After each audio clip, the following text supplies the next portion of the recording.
무신론 철학자 중에 니체가 이런 생각을 했습니다. 변화하는 생명체 안에는 반드시 힘의 의지가 존재한다. 이런 이제 생각을 했습니다. 하나님을 떠난 세계, 죄가 다스리는 세계 안에서 꼭 육체적인 힘뿐만 아니라 사람들은 모든 종류의 힘에 대한 동경을 가지고 있습니다. 힘에 대한 의지를 가지고 있습니다.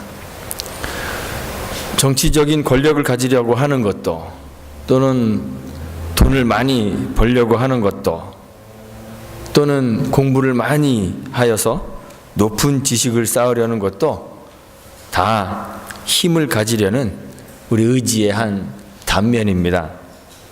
무엇이 되었던 힘을 가지면 자신이 처해 있는 상황을 자기가 가진 그 힘으로 통제할 수 있는 그런 능력을 가지게 됩니다. 어렸을 때요, 만화에서 나오는 그 대사, 짐이 곧 법이니라. 그 말 참 멋있더라고요. 한 나라에서 최고의 힘을 가진 왕이 모든 상황을 통제하는 거죠. 그의 행동이 정당한가 정당하지 않은가 하는 그 정당성 여부는 뭐에 의해서 결정될까요? 자기 자신에 의해서 결정됩니다. 자기가 가진 힘이 그 모든 정당성을 결정하는 그러한 근거가 됩니다. 힘이 없는 사람들은요, 우리의 객관적인 이성과 도덕이 아무리 옳다고 주장하여도 힘 있는 사람들의 자기 정당성을 꺾을 수 있을까요? 없을까요? 없습니다. 뭐 그런 말도 있잖아요. 법은 멀고 주먹은 가깝다. 힘이 있으면 정당성을 확보하는 거예요. 그래서 고대 사회에서는요, 힘없는 사람들은, 힘없는 백성들은 권력자들의 폭정에 아무런 저항도 하지 못하고 그냥 억압당하고 착취당하는 그러한 일들이 많이 있었죠. 오늘날에는 민주주의가 발달하고 또 백성들의 교육 수준도 향상되고 법과 제도가 개인의 자유와 또 평등을 보장해 준다. 그렇게 말하지만 그래도 여전히 권력이나 재력이나 정치력 같은 그러한 힘을 무시할 수 없는 그런 사회에 저희들이 살고 있습니다. 요즘에도 그런 말 있잖아요. 유전무죄 아닌가요? 거꾸로인가요? 유전무죄 맞나요? 무전유죄. 그런 말이 있습니다. 돈이 가진 힘의 그 위력을 보여주는 말입니다. 돈의 힘이 법정에서의 판결을 때로는 좌지우지합니다. 권력의 최고위층에 있는 사람들은요, 보통 동일한 범죄를 저지른 다른 사람들보다 훨씬 적은 형량을 받는 경우들이 많습니다. 때로는 아예 기소조차 안 되는 그런 경우도 있습니다. 권력이 판결을 좌우한 것이죠. 그래서 사람들은 누구나 그런 상황을 통제할 수 있는 그러한 힘들을 가지고 싶어 합니다. 그런 힘 만약에 갖추게 되면 또 그거 사용하고 싶어 하고 또 과시하고 싶어 합니다. 그런데 이 세상 가운데 존재하는 하나님 나라는 그러한 세속의 힘을 지향하지 않습니다. 그것을 동경하고 그것을 추구하지 않습니다. 오히려 세상에 대하여 죽고 또 세상이 주의 백성에 대하여 죽어야 하는 그런 나라가 하나님 나라입니다. 세상 속에 존재하는 하나님 나라인 이 교회가 세상을 통제하는 힘이 뭘까요? 정치력도 아니고요, 권력도 아니고, 재력, 금력도 아니고, 지식의 힘도 아닙니다. 어떤 사람들은 교회가 이러한 세속적인 힘을 가지고 있어야 세상을 통제할 수 있을 거라고 그렇게 생각하고 시도합니다. 그런데 교회의 역사를 쭉 살펴보면 교회의 역사상 이런 시도가 성공한 적이 단 한 번도 없습니다. 교회가 세속의 권력을 듬뿍 가졌던 적도 있습니다. 그런데 그때 교회는 역사가들이 평가하기를 참담한 실패를 맛보았다, 이렇게 평가합니다. 지금도 우리 교회들이요, 세속의 힘으로 세상에 영향력을 행사하려고 그렇게 시도합니다. 그런데 결코 성공하지 못할 것입니다. 우리 주님은 네가 유대인의 왕이냐 물어보는 빌라도의 대답에 그렇다고 대답하셨습니다. 자신이 유대인의 왕이라고 주장하셨습니다. 그런데 그 나라가, 주님이 세우시는 나라가 이 세상에 속한 것이 아니라고 분명하게 말씀하셨습니다. 우리 주님은 로마가 가지고 있는 그 세속의 권력을 빼앗아 자기가 소유하실 의도가 전혀 없음을 분명히 하셨습니다. 만일 우리 주님이 세상의 힘을 추구하셨다면 주님의 종들이 주님을 위해서 싸웠을 것이고 주님을 유대인들의 손에 넘기지 않았을 것이다. 주님이 그렇게 말씀하셨습니다. 주님은 오히려 세상의 힘에 휘둘려서 억울한 고통을 당하셨습니다. 유대 권력자인 대제사장들과 바리새인들에 의해서 붙잡히고 고초당하시고 또 고소당하셨습니다. 로마의 권력자인 총독 빌라도에게 정죄당하여서 십자가의 형벌을 받으셨죠. 마치 폭동이 일어날 것 같은 그 유대인 집단의 힘이 상황을 통제했습니다. 빌라도는 예수님에게서 사형에 처할 만한 아무런 죄도 발견할 수 없었음에도 불구하고 예수를 십자가에 못 박으라는 성난 그 군중의 압력에 못 이겨서 예수를 정죄하고 그에게 사형을 선고했습니다. 예수님의 뒤를 따라서 수많은 신앙의 사람들이 이러한 세속의 힘에 의해서 이리저리 끌려다니다가 억울한 고통을 당하고 또 목숨을 잃기도 했습니다. 바울도 지금 그러한 동일한 상황에 처해져 있습니다. 바울이 예루살렘에서 체포되어서 가이사랴에 있는 감옥에 2년 동안이나 구류당했습니다. 예루살렘에서 천부장에게 결박되어서 총독 벨릭스에게 보내졌습니다.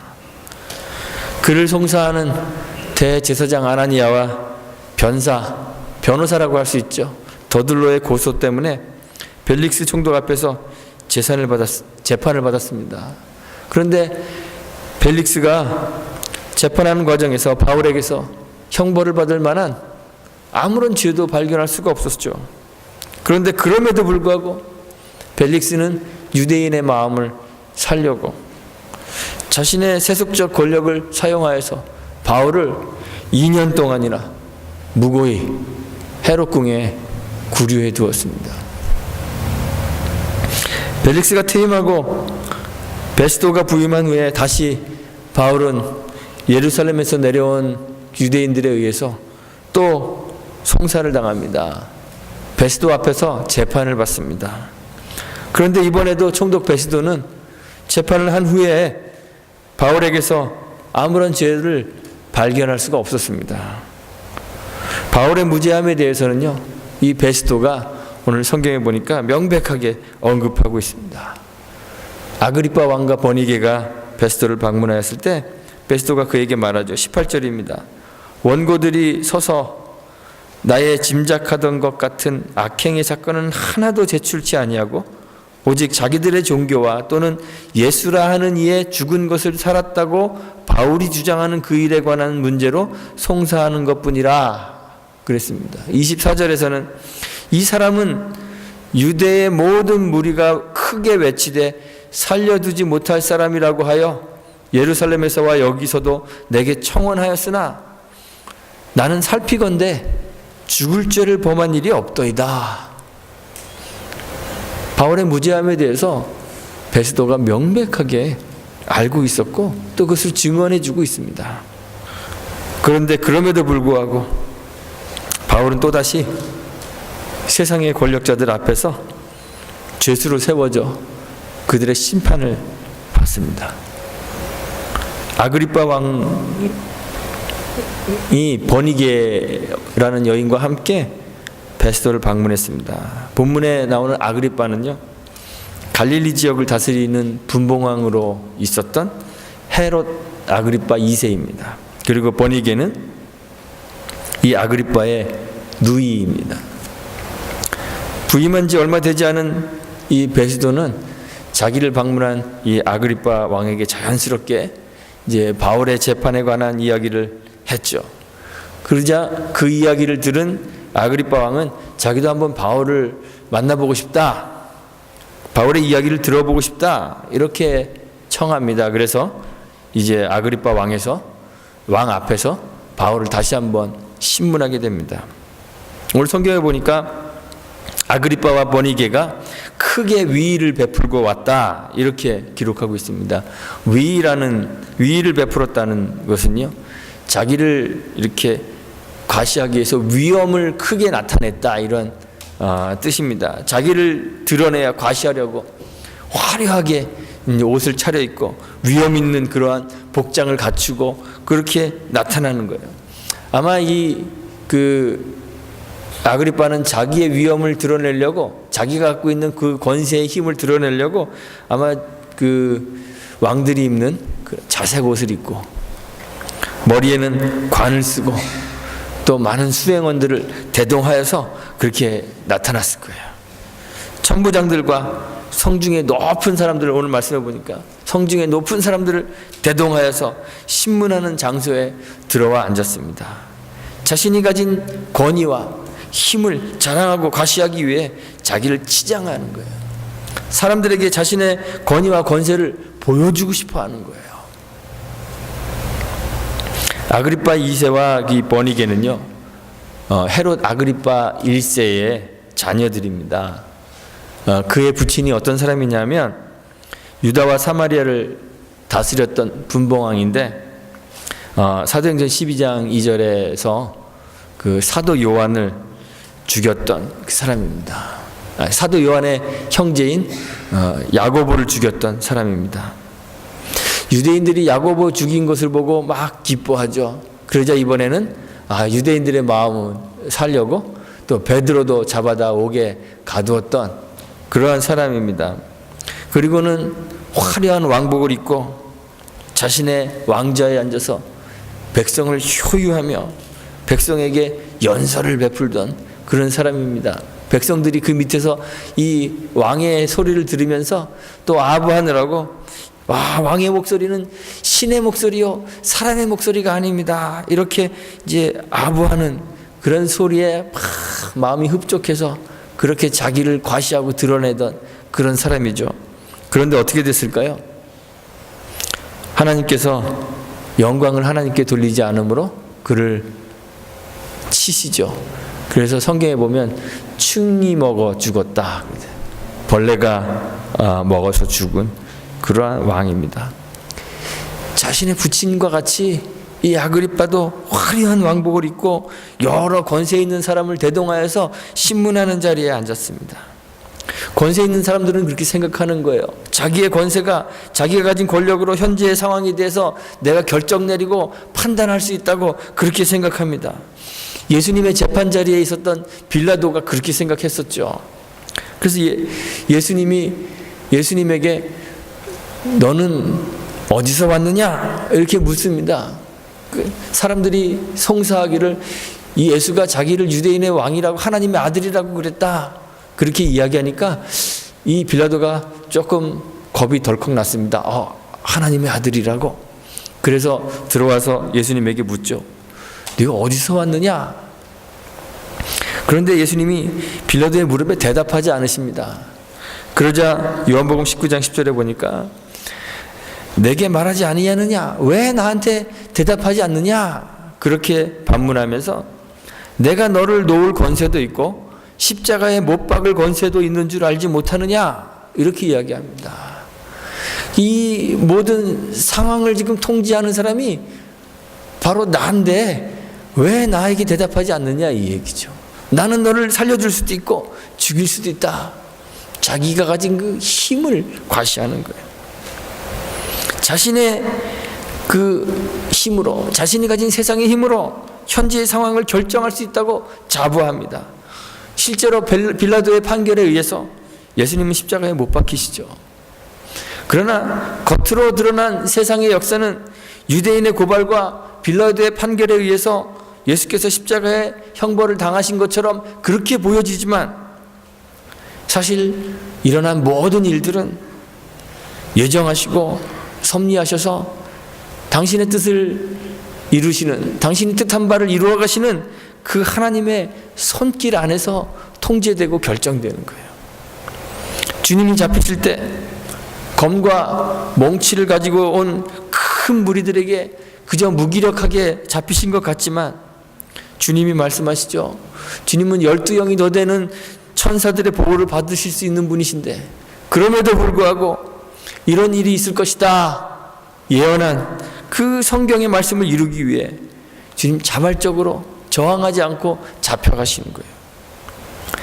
대제사장과 바리새인들은 자신들이 가지고 있는 그런 힘을 이용하여서 예수를 십자가에 못 박고 자기들의 뜻을 이루었다 생각할 수 있지만 사실 이루어진 것은 대제사장과 바리새인의 뜻이 아니라 영원에서부터 계획하신 그 하나님의 뜻이 이루어지는 거죠. 바울을 둘러싼 세속의 여러 힘들이 바울을 압박하고 자신들의 힘으로 모든 상황들을 통제하여서 자기들이 원하는 방향으로 바울의 인생을 이끌어가는 것 같지만 그래서 겉으로 보기에 바울의 삶이 바울 자신에게는 아무런 선택권도 없고 그저 세상에 권세 있는 자들의 손 아래서 이리저리로 끌려다니는 것 같은 그런 무기력한 삶처럼 보이지만 세속의 권력이 그저 바울의 목줄을 쥐어잡고 있는 것처럼 그렇게 보이지만 그래서 총독과 아그리빠 왕과 세상의 권세자들이 자기를 막 과시하는 거예요. 위엄을 뽐내고 권세를 행사하는 거죠. 그런데 그렇게 보이지만 겉으로 보이는 그런 화려한 권세가 신자의 삶을 결정해 주지 못합니다. 세상의 힘이 신자의 삶을 결정하는 것이 아닙니다. 베스도나 아그리빠의 결정이 바울의 삶을 결정짓는 것이 아닙니다. 바울의 삶을 통해서 성취되는 것은 하나님의 계획입니다. 바울의 삶을 이끌어가는 것은 보이지 않는 하나님의 손입니다. 바울을 세상의 임금들과 권세자들 앞에 세우시고 그들에게 그리스도의 복음을 전하게 하시려는 하나님의 계획이 바울의 삶을 통해서 이루어져 가는 것이죠. 바울이 벨릭스나 베스도나 아그리빠 왕이나 여러 권력자들에게 복음을 전하기 위해서 좀 편지를 보내고 좀 베스도 총독 나 좀 만나 주시오. 그러면 과연 그들이 만나 주었을까요? 아그리빠 왕 나 좀 만나 줘요. 그러면 아그리빠 왕이 만나 줄까요? 바울이 그들을 찾아다닌다면 그들 중에서 누구도 아마 바울을 만나 줄 사람이 없었을 거예요. 그런데 바울이 죄수의 신분으로 신문을 받아야 하는 그런 처지에 있기 때문에 오히려 총독과 분봉왕 같은 권력자들이 바울을 만나기 위해 찾아오는 거죠. 그래서 임금들에게 복음을 전하려 하시는 하나님의 계획과 뜻이 성취되는 거예요. 정말 세상을 움직이는 권세는 세상의 힘이 아니라 하나님의 권세입니다. 하나님이십니다. 하나님의 뜻, 그의 계획과 섭리가 세상을 움직이는 진정한 힘이었던 것이죠. 그래서 성경이 이야기하죠. 잠언 16장 9절에서 사람이 마음으로 자기의 길을 계획할지라도 그 걸음을 인도하시는 자는 여호와시니라. 우리가 살아가는 이 감각적인 세계에서는 세상의 힘이 자신의 뜻을 이루기 쉽게 만들어줍니다. 세상의 힘을 많이 가지면 그 힘을 가진 사람이 원하는 바가 좀 쉽게 이루어지는 그러한 세상 속에 저희들이 살고 있어요. 그래서 세상의 힘을 추구하거나 그것들을 의지하게 되죠. 사업을 하다가 막 이리저리 뛰어다녀도 안 되는 일들이 있잖아요. 그런데 어떤 높은 사람, 권력 있는 사람을 그냥 알기만 해도 때로는 안 되는 일이 되는 경우들이 참 많잖아요. 그래서 권력이 세상을 지배하는 거예요. 돈이 많으면요, 돈이 많으면 많을수록 할 수 있는 것들이 많아지잖아요. 하고 싶은 거 더 쉽게 할 수 있잖아요. 그래서 사람들이 다 권력과 부를 동경하고 의지하고 가지고 싶어 하죠. 그리고 가지게 되면 자랑하고 드러내고 싶어 하죠. 교회도 그렇습니다. 목사들도요, 하고 싶은 거 많습니다. 선교도요, 좀 거창하게 하고 싶습니다. 좀 이렇게 폼나게 하고 싶죠. 여기저기 선교지 막 다니면서 돈 걱정 안 하고 그냥 막 선교지 막 다니면서 좀 선교 폼나게 하고 싶습니다. 선교사들도 더 많이 후원하고 파송도 많이 하고 싶습니다. 선교지에 우리 교회 이름으로 딱 교회 같은 거 하나 탁 지어주고 건물도 멋있게 지어주고 싶습니다. 돈이 많으면 쉽게 그런 뜻을 이룰 수 있겠죠. 그래서 교회들도요, 돈의 힘을 의지합니다. 세상에서도 사람들이 알아주는 교회에 목회자가 되고 싶습니다. 다들 그렇게 생각합니다. 그래서 이런 작은 교회에 담임 목사 되는 것보다 큰 교회 부목사 되는 게 더 삐까번쩍하죠. 사람들이 알아주는 교회가 되고 싶습니다. 세상의 상류층 사회와 교제할 수 있는 그런 좀 폼나는 교회 만들고 싶습니다.